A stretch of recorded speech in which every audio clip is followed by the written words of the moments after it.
Opa, pessoal, já estão aí? Então, salve, bem-vindos a mais uma aula de física.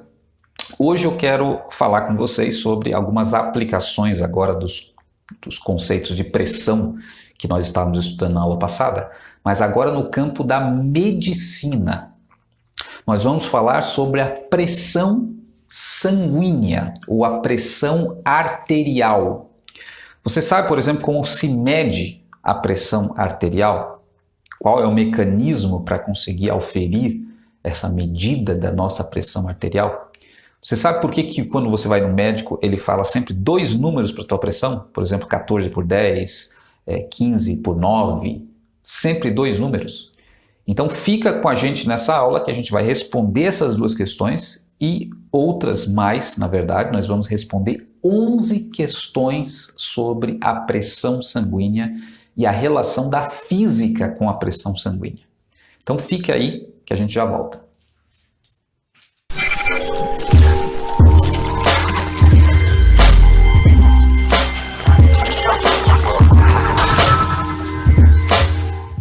Pessoal, a pressão sanguínea é um tópico de um ramo da física chamado biofísica, que aplica os princípios da física nos organismos vivos. O nosso corpo, o corpo humano, também funciona com base em princípios físicos.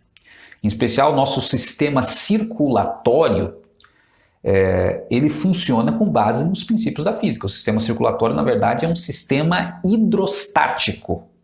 É um sistema que funciona regido pelas leis da mecânica dos fluidos, da mecânica dos líquidos, que é o ramo da física que a gente está estudando até agora. E nós já aprendemos, por exemplo, que todos os líquidos, eles confinados num determinado recipiente, num vaso, ele exerce pressão. E essa pressão, inclusive, nós aprendemos, é transmitida integralmente. Uma pressão que você aplica numa parte do líquido é transmitida integralmente para todos os outros pontos do líquido, que é chamado princípio de Pascal, que nós já estudamos também. Então veja, o sistema circulatório do nosso corpo funciona totalmente baseado nesses princípios de pressão, nesses princípios da hidrostática, desse ramo da física que estuda os fluidos ou os líquidos. Então eu vou falar para vocês hoje aqui, eu vou responder, na verdade, 11 questões sobre a pressão arterial, a pressão atmosférica, que se relacionam com a física. Então a primeira questão, a mais básica, é o que é a pressão sanguínea? O que é isso que a gente chama de pressão arterial?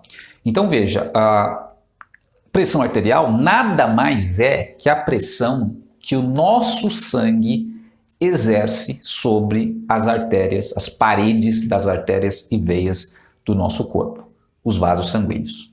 Então, pressão sanguínea é simplesmente isso. Todo líquido, nós vimos, exerce pressão nas paredes que o contém e o sangue não é diferente. Funciona exatamente igual a qualquer líquido, então existe uma pressão que o nosso sangue exerce nas paredes dos vasos sanguíneos do nosso corpo. Isso é chamado pressão sanguínea, então, ou pressão arterial. Então, isso é bem simples, não tem segredo nenhum.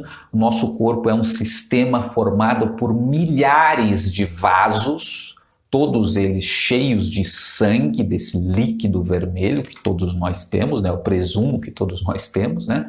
Então, existe essa pressão exercida sobre esses milhares de vasos sanguíneos do nosso corpo. Então, a primeira questão está resolvida, o que é pressão sanguínea, pressão arterial. A segunda questão é como esse líquido que nós chamamos de sangue circula nesses vasos sanguíneos, circula do nosso corpo. Então essa questão, na verdade, é uma questão antiga que foi feita já no século XV, XVI, XVII. Naquela época eles sabiam que o nosso sangue, naturalmente, nosso corpo é formado por esses vasos que têm sangue e esse sangue se movimenta. Tá? Isso era facilmente observado, por exemplo, quando você cortava uma região onde há grande fluxo sanguíneo, né, facilmente você percebe que o sangue sai com uma certa pressão, uma certa velocidade. Então eles já sabiam, e também por dissecação de animais, que o sangue circulava no corpo. A grande questão era o seguinte: o que faz o sangue circular? Até o século XVII, ninguém sabia exatamente por que o sangue, tanto dos seres humanos quanto dos animais, circulava no corpo. tá? E muitos achavam até que os próprios vasos sanguíneos é que faziam o sangue circular, porque eles percebiam também que os vasos sanguíneos se modificavam, né, no seu diâmetro à medida que o sangue circulava. Então, alguns imaginavam que era esse movimento dos vasos sanguíneos que fazia o sangue se movimentar. Mas um cidadão, um médico inglês chamado William Harvey, que viveu ali no século 17, ele foi quem conseguiu chegar na explicação da causa do movimento dos vasos sanguíneos e que essa causa era exatamente a causa que todos nós sabemos hoje, que é básico, que é o coração. O coração é que faz o sangue se movimentar no corpo. Mas veja, isso levou séculos até para ser descoberto. Algo que hoje a gente ensina para crianças no ensino fundamental, mas não era uma coisa óbvia. Então, o William Harvey, ele descobriu o seguinte: bem naquela época estavam acontecendo aqueles estudos da hidrostática de Pascal, de Torricelli, de vários outros, estudando os líquidos, estudando a pressão, e também as bombas hidráulicas, que eram aquelas bombas que faziam o líquido sair de um lugar e para o outro, e às vezes ir de baixo para cima e para outros lugares. E o William Harvey pensou e chegou à conclusão, deduziu, que no nosso corpo não devia ser diferente. Se todos os líquidos, na realidade, nos estudos que eles faziam sobre as bombas hidráulicas, dependia de uma fonte, que era uma bomba que poderia fazer o líquido de um lugar para o outro, o Harvey pensou que não poderia ser diferente do nosso corpo também.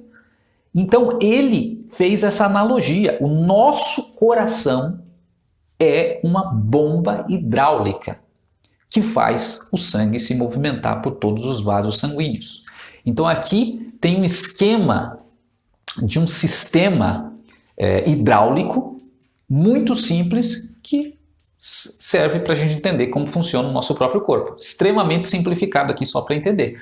Você tem uma bomba hidráulica, que o Harvey imaginou, o coração é uma bomba hidráulica, e essa bomba hidráulica faz simplesmente o sangue circular e voltar para o mesmo ponto, né? Alimenta a bomba de novo e ela impulsiona o sangue e assim continua o ciclo, né, por muito tempo.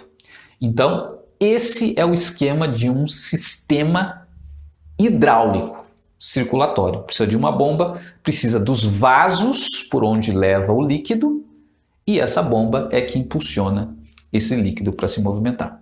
Então, isso foi resolvido no século XVII com William Harvey.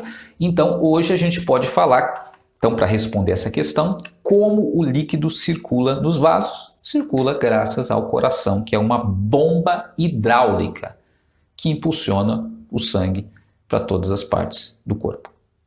Tá certo? Então, segunda questão. Terceira questão agora. Como se mede a pressão sanguínea ou a pressão arterial? Então, a pressão sanguínea ou arterial, ela é medida pelo aparelho chamado, esse nomezinho pequenininho aqui, esfigmomanômetro. Tá? Até, geralmente, quando a gente está tendo aula presencial, eu faço uma sacanagem aí com os alunos, né? Na prova, eu faço uma questão oral, que é falar esse nome aqui rapidamente, sem errar. E se errar, perde a nota. Geralmente eu faço isso.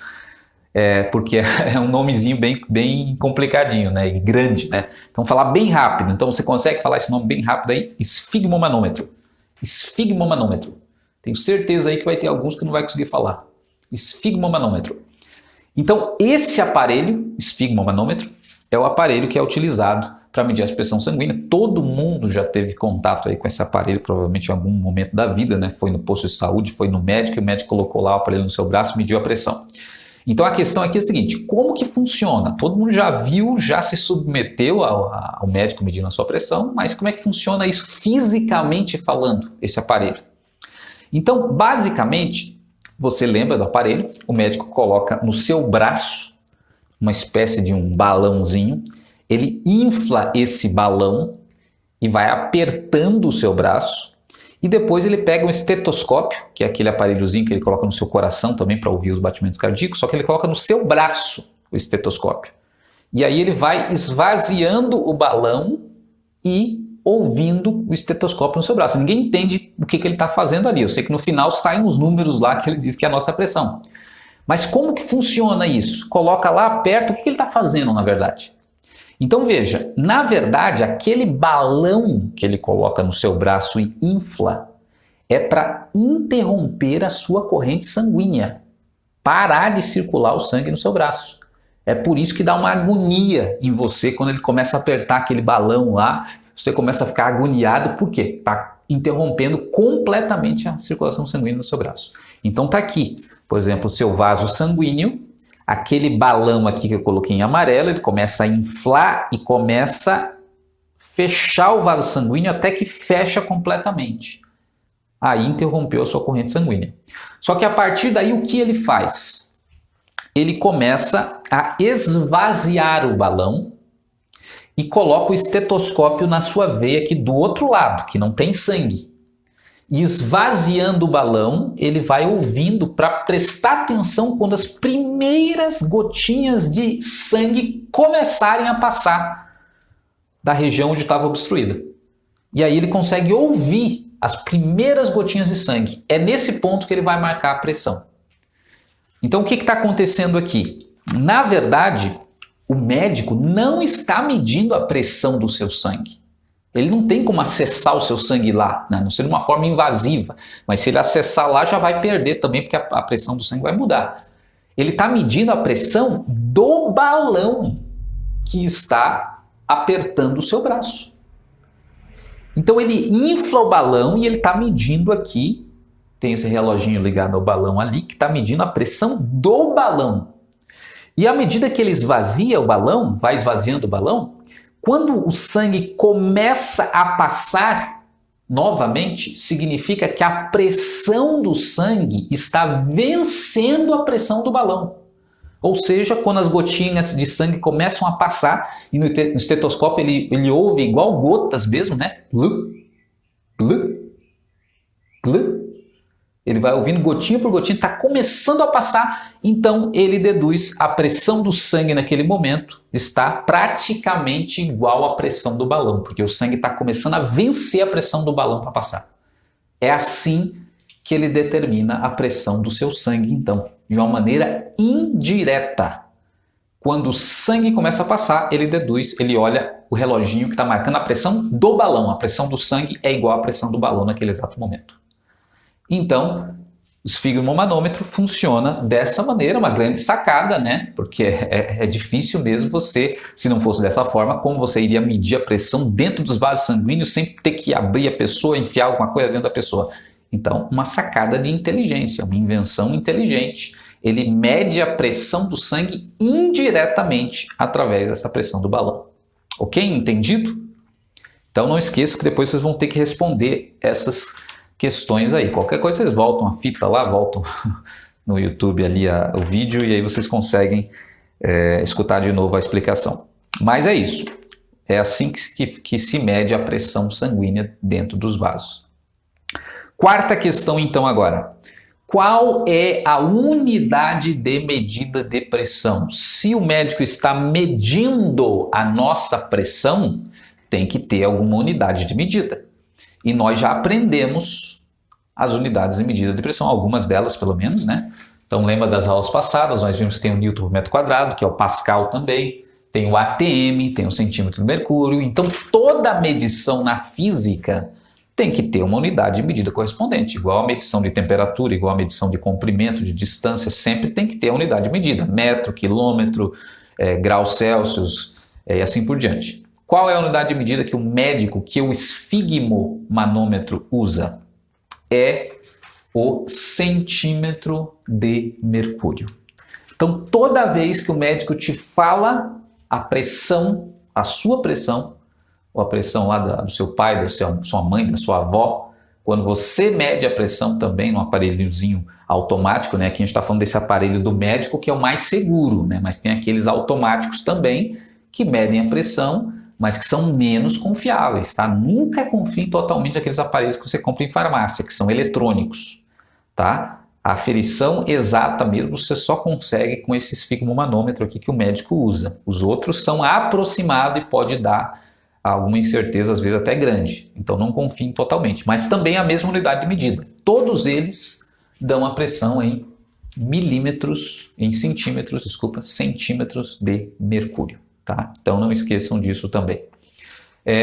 Agora, por que, próxima questão, que é a número 5, qual é a pressão normal do ser humano? Você tem que saber isso aí, né? Você estuda biologia já há quanto tempo aí na sua vida? Qual é a pressão normal do ser humano? Sabe ou não? A pressão normal de um ser humano adulto, porque varia, se for criança a pressão muda, se for pessoas mais velhas também pode ter uma pequena variação, mas de uma pessoa adulta a pressão normal é 12/8, tá? 12/8 centímetros de mercúrio. Pode haver também de pessoa para pessoa uma pequena variação. Às vezes a pessoa tem uma pressão normal, que é 13/9, 13/8, pode chegar até 14, considerada normal para algumas pessoas. Mas para a maioria das pessoas, a pressão normal é 12/8. 12/8 centímetros de mercúrio. Isso já nos leva à próxima questão. Por que são dois números? Não é uma medida igual a qualquer outra? Se a gente vai medir temperatura é um número só, se a gente vai medir a distância é um número só, se a gente vai medir o tempo é um número só. Agora, por que a gente vai medir pressão sanguínea? São dois números, não são um. Até nas aulas anteriores, quando a gente estava falando de pressão sanguínea, pressão em geral, era um número também. Por que a pressão sanguínea vai ser dois números? Então, essa questão é importante também. A pressão são dois números, pessoal. Porque, na verdade, a nossa bomba hidráulica, ela funciona de uma maneira específica. E é isso que faz com que sejam dois números de pressão. Ela funciona bombeando o sangue. Bombeando o sangue. Então, o coração, a gente sabe que ele contrai. No momento que ele contrai, ele impulsiona o sangue. E depois ele relaxa, né? O sangue vai voltar para as câmeras dele para depois ser bombeado novamente, contraído. Então, o nosso coração está constantemente contraindo, relaxando, contraindo, relaxando.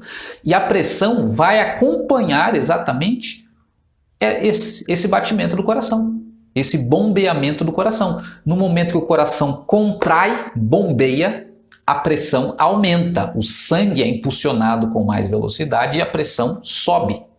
No momento que o coração relaxa, o sangue diminui no seu fluxo e a pressão diminui. Então, a pressão do sangue no nosso corpo está constantemente, não é que são duas pressões, é uma só, mas ela está constantemente aumentando, diminuindo, aumentando, diminuindo. Toda vez que o coração bate, bombeia, aumenta. Toda vez que o coração relaxa, diminui. Então, a nossa pressão aumenta e diminui e tem o patamar que ela chega no máximo e no mínimo. Então, quando ela aumenta, o normal tem que chegar a 12 centímetros de mercúrio. Essa pressão é chamada de pressão sistólica. Por que pressão sistólica? Porque sístole significa simplesmente contração. E a pressão menor é a pressão diastólica. Por que diastólica? Porque diastólica é a palavra que representa relaxamento. Sístole é contração, diástole relaxamento. Então, nós temos a pressão sistólica, pressão diastólica. Pressão sistólica no momento da contração do coração, pressão diastólica no momento do relaxamento do coração. A pressão sistólica normal é 12 centímetros de mercúrio. Pressão diastólica normal, 8 centímetros de mercúrio para um ser humano adulto, em média. Tá certo? Então, é por isso que são sempre dois números de medida de pressão para o ser humano, né, para os mamíferos também. Por quê? Por causa da pressão sistólica e diastólica, momento da contração, momento do relaxamento do coração. Tá? Então, essa é a questão número 6 aqui que a gente está respondendo, porque são dois números de medida de pressão. Então, em razão do nosso coração ser uma bomba hidráulica, sempre tem um momento da contração e relaxamento. Então, questão número 7 agora. Por que é perigoso para nós, seres humanos, que a pressão fique muito alta ou fique muito baixa? Então, vamos começar com a pressão muito alta. Por que é perigoso? Você deve imaginar, né? Qualquer sistema hidráulico, se a pressão subir demais, né, por exemplo, num cano, num vaso por onde está circulando o líquido, o problema é que pode explodir. Né? Por exemplo, se você vai lá calibrar o pneu do seu carro, né? Você sabe que ali aquele calibrador do seu pneu exerce uma pressão, tanto que você regula a pressão ali, né? Está em psi, uma unidade de pressão, mas se você colocar ali o ar e for enchendo e for aumentando a pressão indefinidamente no pneu do seu carro, vai chegar uma hora que vai acontecer o quê? Vai explodir, é óbvio, vai explodir o pneu do carro e vai gerar um grande estrago. Então isso acontece em qualquer sistema que tem um fluido confinado. Se a pressão for aumentando indefinidamente, pode acontecer um momento de simplesmente explodir. E os seus vasos sanguíneos, que é um sistema hidráulico também que exerce pressão, se a pressão for aumentando indefinidamente, vai chegar um momento que os seus vasos sanguíneos vão se romper. E se os vasos sanguíneos se romperem, seu sangue vai ter hemorragia e provavelmente você pode vir a óbito. Então é um caso extremamente grave quando acontece isso com o ser humano. Os vasos se romperem por causa do excesso de pressão, explodirem, né, entre aspas, tá? Então a gente já vai falar que tem nomes inclusive específicos na medicina para designar esse problema quando acontece esse tipo de coisa, né? Mas a gente já fala sobre isso. Então esse é o problema da pressão muito alta. A pressão não pode subir muito além dos níveis aqui da pressão normal. Tá, mas e a pressão baixa? Por que também é perigoso para o ser humano a pressão muito baixa? Pelo seguinte, qual que é o objetivo do seu sistema circulatório, do seu sistema hidráulico? A tua bomba hidráulica, que é o coração, tem que fazer o sangue chegar em todas as regiões do seu corpo para levar os nutrientes, para levar o oxigênio. Então vocês já estudaram tudo isso lá na biologia. E o local mais difícil para o nosso corpo bombear é as regiões que estão para cima. Por quê? Nesse caso, o líquido tem que subir contra a gravidade. Então, chegar no teu cérebro. Então, a gente sabe que se o sangue não chegar no cérebro, começa a faltar oxigênio no teu cérebro. E se falta oxigênio no teu cérebro, você está com um grande problema. Os sintomas básicos da falta de oxigenação no cérebro, por exemplo, é sonolência. A pessoa começa a ficar com sono. Confusão mental, a pessoa começa a ficar confusa, sem entender as coisas direito, sem falar direito, sem conseguir entender as coisas, confusão mental. E a pessoa pode vir até chegar a um coma e até morrer se fica muito tempo sem oxigênio no cérebro, né? As próprias células, os neurônios podem começar a morrer. Então é um problema grave também, a pessoa está com a pressão muito baixa, ela não pode ficar nem com a pressão muito alta, nem com a pressão muito baixa. Então essa pressão é necessária para fazer o sangue chegar em todas as partes do corpo, principalmente no cérebro. Então por isso lá que, por exemplo, se você tem alguém na sua família com problema de pressão baixa, sei lá, seu pai, sua mãe, seu tio, sua avó, tem pressão baixa, qual é o sintoma básico? Sonolência. A pessoa começa a dormir, dorme o dia inteiro, fica sonolento e também pode chegar na confusão mental. Aí já é um caso ainda mais preocupante, porque está faltando oxigênio. Claro, pode ter outras causas também, mas pode ser por falta de oxigenação e a oxigenação pode ser por conta da pressão muito baixa. Então, a pressão do nosso corpo não pode nem estar muito mais alta do que esse 12/8, nem muito mais baixa, porque isso pode ser fatal para o ser humano, tá? Então essa é a questão número 7, porque é muito perigoso que a pressão esteja muito alta ou muito baixa.